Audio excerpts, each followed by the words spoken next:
கர்த்தருடைய பரிசுநாமத்துக்கு ஸ்தோத்திரமும் மகிமையும் உண்டாவதாக. இது கர்த்தர் உயிர்த்தெழுந்த இந்த திருநாளில் கூட புதிய அத்தியாயமான கர்த்தருடைய ஓமைகளை குறித்து பேசும்படியாக தேவன் பாராட்டிய கிருபைக்காக இறக்கத்திற்காக நன்றி செலுத்தவும்.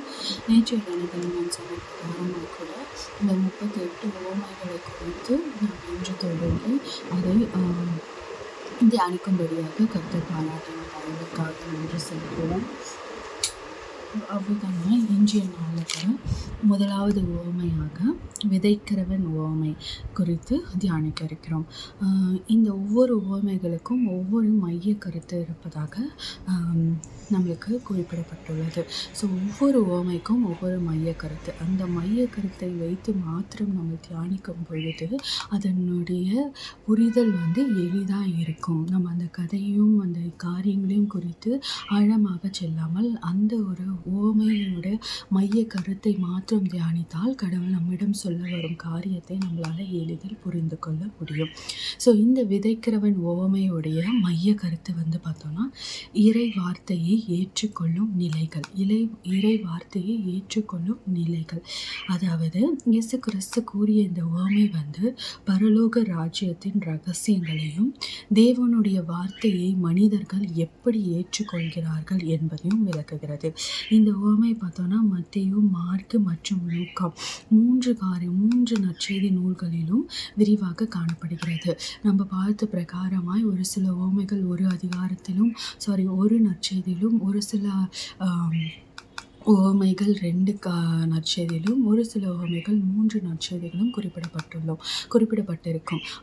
அவ்விதமாக இந்த விதைக்கிறவன் உவமை 3 நற்செய்தி நூல்களிலும், அதாவது மத்தேயு 13ஆம் அதிகாரம், மார்க் 4ஆம் அதிகாரம், லூக்கா 8ஆம் அதிகாரம் ஆகிய 3 நற்செய்தி நூல்களிலும் இந்த உவமை குறிப்பிடப்பட்டுள்ளது. இந்த உவமையினுடைய முக்கிய கூறுகள் பார்த்தோன்னா 3 முக்கிய காரணிகள் உள்ளது. அதாவது விதைக்கிறவன், விதை மற்றும் நிலம். விதைக்கிறவர் இயேசு கிறிஸ்து மற்றும் அவருடைய நற்செய்தியை அறிவிப்பவர்கள். இவர்கள் தான் விதைக்கிறவர்கள். விதை தேவனுடைய வார்த்தை அல்லது சத்தியம்.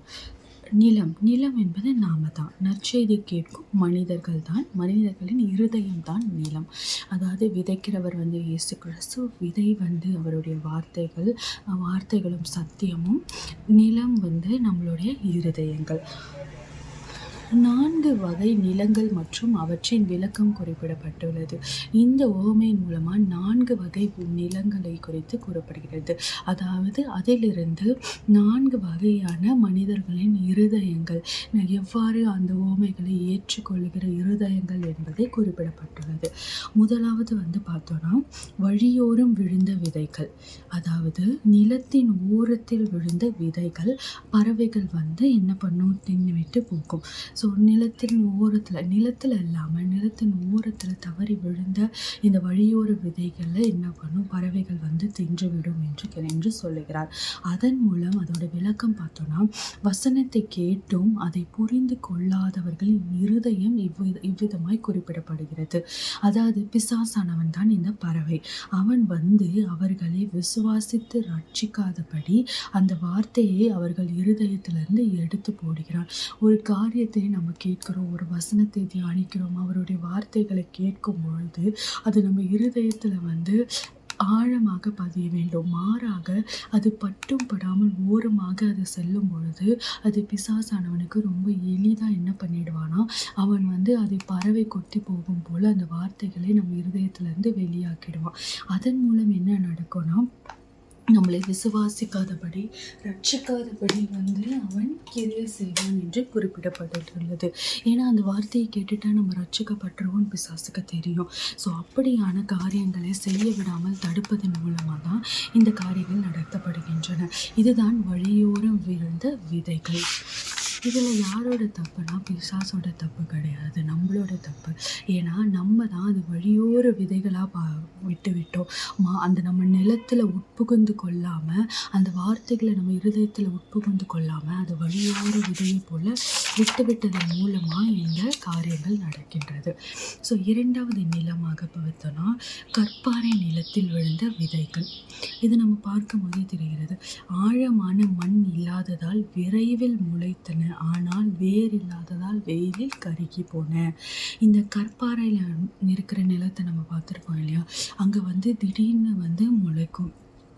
ஆனால் அதில் என்ன பண்ணாதுன்னா ஆழம் இருக்காது. ஏன்னா அதில் வந்து ஆழமான மண் கிடையாது. கற்பாறையில் ஆழமான மண் இருக்குமா? அந்த கற்பாறையில் நம்ம பார்க்குறோம் இல்லையா, அங்கங்கே பூத்து இருக்கிற அந்த செடிகளை, அது வந்து வரும், நல்ல பசுமையாக தான் வரும். ஆனால் என்ன பார்க்கும், வெயில் பட்ட உடனே கருகி போயிடும். ஏன்னா அதில் வந்து அந்த ஆழமான அதில் மண் கிடையாது. அது கற்பாறையில் விழுந்தது, அந்த நேரத்துக்கு எழுந்தது, அவ்வளோதான். ஸோ அதனால் அதுபடி தான் வசனத்தை கேட்டவுடன் சந்தோஷத்தோடு ஏற்றுக்கொள்வார்கள். ஆனால் அவர்களுக்குள்ள ஆழமான, அதாவது உறுதியான விசுவாசம் இருக்காது. துன்பமோ சோதனையோ வரும்போது என்ன பண்ணிடுவாங்க, பின்வாங்கி போவார்கள். ஆமாம். ஸோ இதில் வந்து இந்த கற்பாறையில் விழுந்த விதைகளை வந்து கடவுள் வந்து யாரோட இருதயத்தோடு ஒப்பிடுகிறாருன்னா, அவங்க வந்து அந்த வார்த்தைகளை கேட்கும்போது, இப்போ மாறாக நீ ஆசீர்வதிக்கப்படுவாய், உன் வெட்கத்துக்கு பதிலாக பலன் வரும், இந்த வார்த்தைகள் எல்லாம் கடவுள் சொல்லும் போது அதெல்லாம் ரொம்ப சந்தோஷமாக அப்படி எழுத்துப்பாங்க. ஆனால் அந்த பலன் வராமல் கொஞ்சம் நம்மளுக்கு வந்து வாழ்க்கையில் துன்பமோ சோதனையோ வந்தால் என்ன பண்ணிவிடுவோம்னா, உடனே அதை விட்டு விலகி போயிடுவோம். அது தேவன் சொன்ன வார்த்தை எதுவும் நடக்கலாம், அவ்வளோதான் அப்படின்னு போயிடுவோம். அவ்வளோதான் நம்மளோட விசுவாசமாக இருக்கும். ஆனால் அப்படி இல்லாமல் ஆழமான விசுவாசம் எதுனா, துன்பத்திலோ இன்பத்திலோ எந்த சூழ்நிலையிலோ தேவன் என்னை கைவிட மாட்டார் என்ற ஒரு பற்றுதலை கொண்டிருப்பது தான் ஆழமான விசுவாசம். அப்படி இல்லாமல் இவர்கள் வந்து உடனே பின்வாங்கி போவார்கள். அதனால தான் இவர்கள் கற்பாரத்தில் விழுந்த விதைகளுக்கு ஒப்பாக கடவுள் சொல்லுகிறார். மூன்றாவதாக பார்த்தோன்னா, முள்ளில் உள்ள நிலத்தில் விழுந்த விதைகள். அதாவது முச்செடிகள் வளர்ந்து விதைகளை நெருக்கி போட்டதால் அவை பலன் கொடுக்கவில்லை. முச்செடிகள் நடுவில் வந்து இந்த விதை விழுது. அப்போ என்ன ஆகும்னா, அந்த முச்செடிகள் வளர வளர வளர இந்த விதைகள் வந்து நெருக்கப்படும். அப்போது அதனால பலன் வராது. ஸோ அப்படி தான் வசனத்தை கேட்கிறவர்கள், ஆனால் உலக கவலைகளும் ஐஸ்வர்யத்துக்கும் மயக்கமும் வசனத்தை நெருக்கி போடுவதால் அவர்கள் வந்து வாழ்க்கையில் ஆவிக்குரிய பலன் கிடைப்பது இல்லை. இவர்கள் எப்படின்னா, நம்ம பார்த்தோம் இல்லையா, சபைகளில் கடைசியாக பார்த்த லவோதிக்கேயா சபை எப்படி வெது வெதுப்பாக, குளிரும் இல்லாமல் அனலும் இல்லாமல் வெது வெதுப்பாக, சர்ச்சுக்கு போனால் சர்ச்சு காரியம், அப்படியே வீட்டுக்கு வந்தால் உலகத்தோட காரியங்கள். அதே போல் தான் இவங்களுமே வந்து இந்த முச்செடிகள் நடுவில் விழுந்த இந்த விதைகள் வந்து உலகத்தோட காரியங்களால் நெருக்கப்படும் பொழுது அதனோட பலனை அதை விட்டுவிடுகிறது. அதை வந்து எதிர்கொள்ளுகிற சக்தி அவர்களிடத்தில் இல்லை. ஏன்னா கடவுளோட வார்த்தைகளும் விசுவாசத்தை காட்டிலும் அவர்கள் உலகத்தோடு அந்த ஐஸ்வர்யத்துக்கும் உலக காரியங்களுக்கும் முக்கியத்துவம் கொடுப்பதன் மூலம் வந்து அவர்கள் ஆவிக்குரிய பலனை அடைவதில் தோற்று போகிறதை பார்க்க முடிகிறது. ஸோ இப்படியா இருக்கிறவர்களை தான் கடவுள் இப்படி ஒரு முள்ளுக்குள் நிலத்தில் விழுந்த விதைகளாய் ஒப்பிடுகிறார்.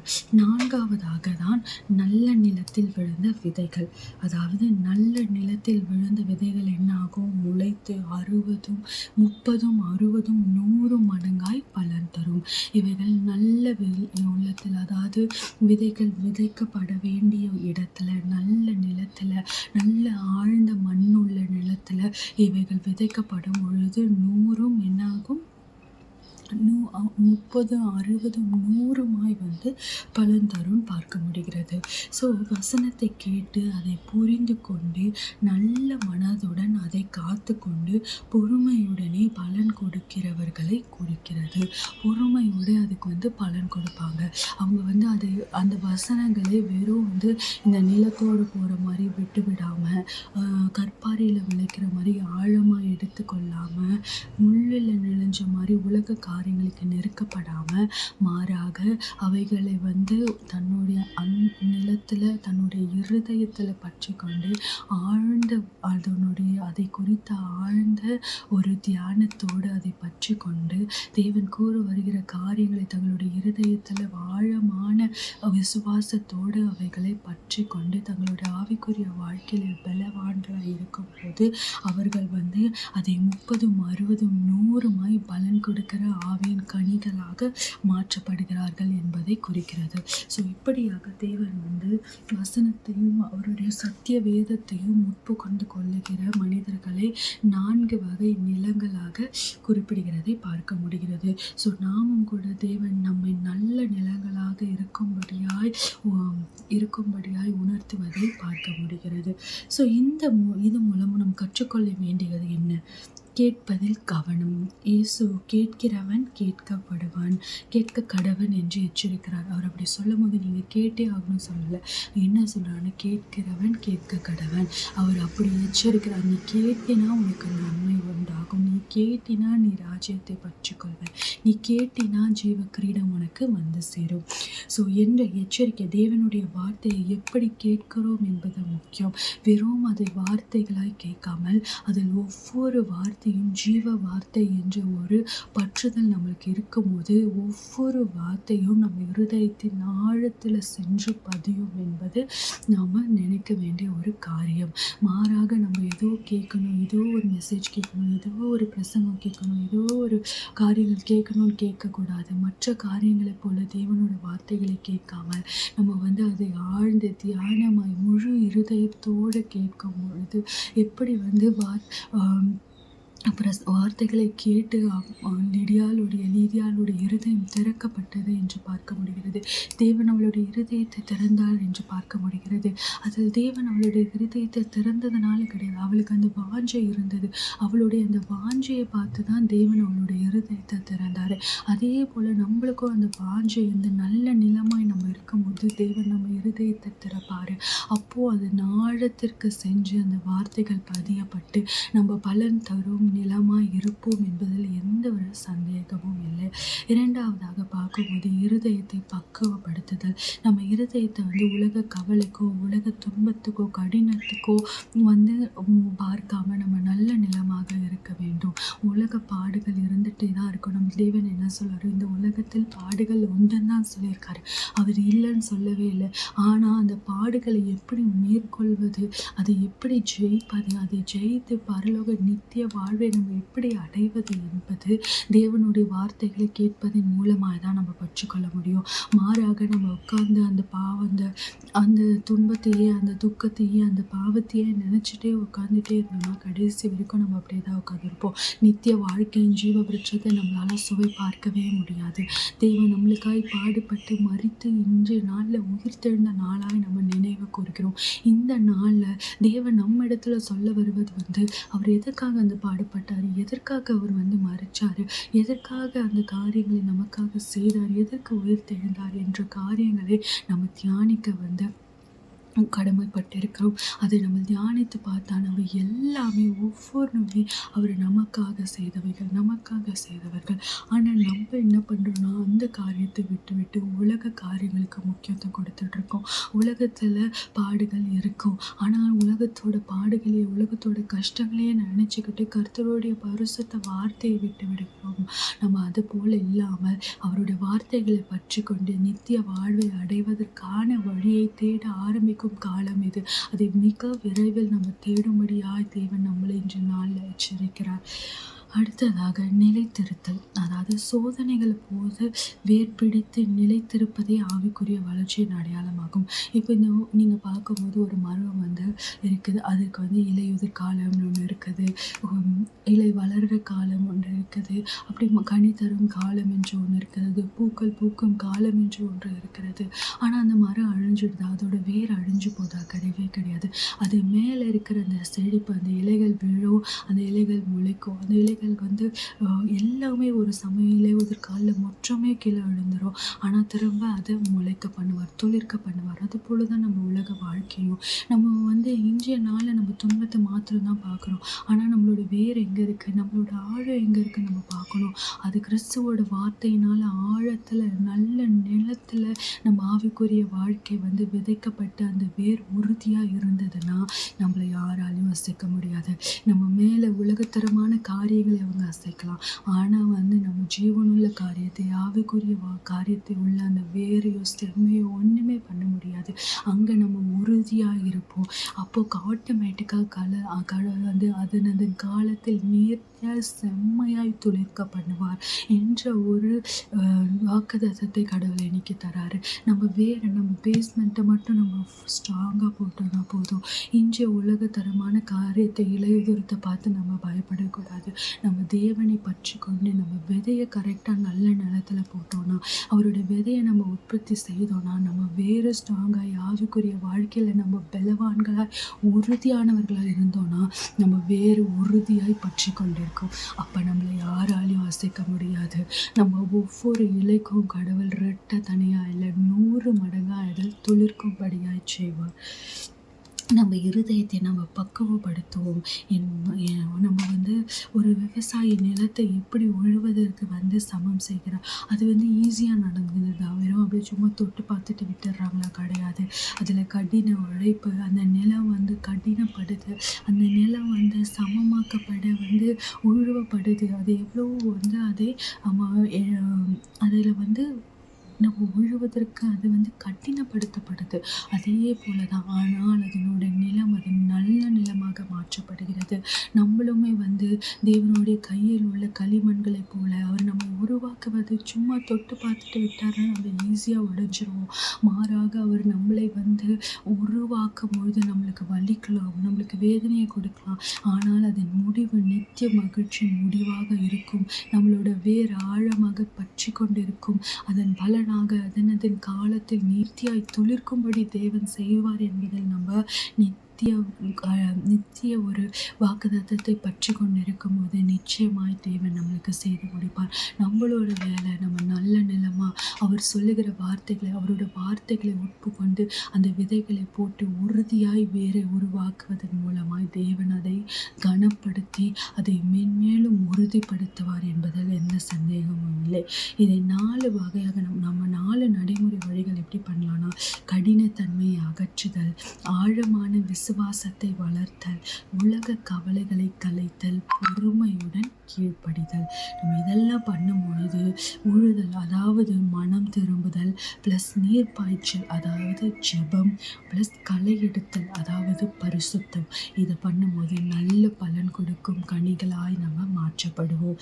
எப்படி மனம் திரும்புதலும் ஜெபமும் பரிசுத்தமும் நம்ம வாழ்க்கையில் இருக்கும்போது நல்ல பலன் தரும் கனிகளாக நிலங்களாக நம்ம 30 60 100 செழிக்கும்படியான நிலங்களாக மாற்றப்படுவோம் என்பதில் எந்த ஒரு சந்தேகமும் இல்லை. ஜெபிக்கலாமா? நேற்று மாறாத என் நல்ல தகப்பனே, அப்பா ராஜா, இதோ இந்த நல்ல கால வேலைக்காய் கூட ஜெபிக்கிறோம் அப்பா. அப்பா இதோ நீ விட்ட இந்த நாளை கூட அப்பா இந்த விதைக்கிறவன் விதையை உண்மையை குறித்து நாங்கள் தியானிக்கும்படியாக நீ கொடுத்த கிருபைக்காக நன்றி அப்பா. அப்பா நீ சொன்ன பிரகாரமாய் அப்பா நாங்கள் மற்ற 3 நிலங்களை போல அல்லாமல் நல்ல நிலங்களாய் அப்பா உம்மால் உழுவப்பட்டு நீர் விதைக்கிற விதைகளை அப்பா எங்கள் இருதயம் என்ற நிலத்தில் அப்பா நாங்கள் ஆழமாய் விசுவாசித்து அதை உட்புகுந்து கொண்டப்பா அதை நாங்கள் ஆழமாய் அப்பா அதை எடுத்துக்கொள்வதன் மூலம் எங்கள் வேர்கள் அப்பா உறுதியாக்கப்பட உம்மால் அப்பா மகிமையாக்கப்பட அப்பா உறுதியாக்கப்படும்படியாய் ஜெபிக்கிறோம். அதன் மூலம் எங்கள் ஆவிக்குரிய வாழ்க்கையில் நாங்கள் பலவான்களாக இருப்போம் அப்பா.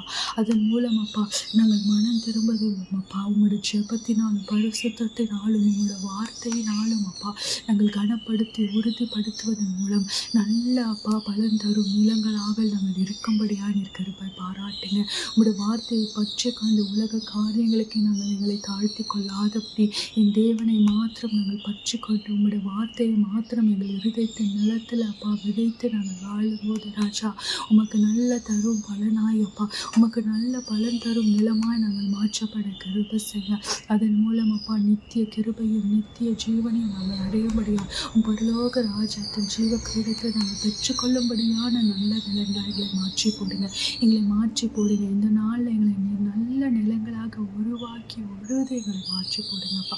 அப்படியாய் செய்கிறமைக்காய் நன்றி. நீரே எங்களோடு இருந்து எங்களை வழி நடத்துங்க, ஆசீர்வாதங்க, பலப்படுத்துங்க. எங்கள் பெரும் ரட்சகரமாக இயேசு கிறிஸ்துவின் ஜெபத்தில் நல்ல பிதாவே, ஆமென்.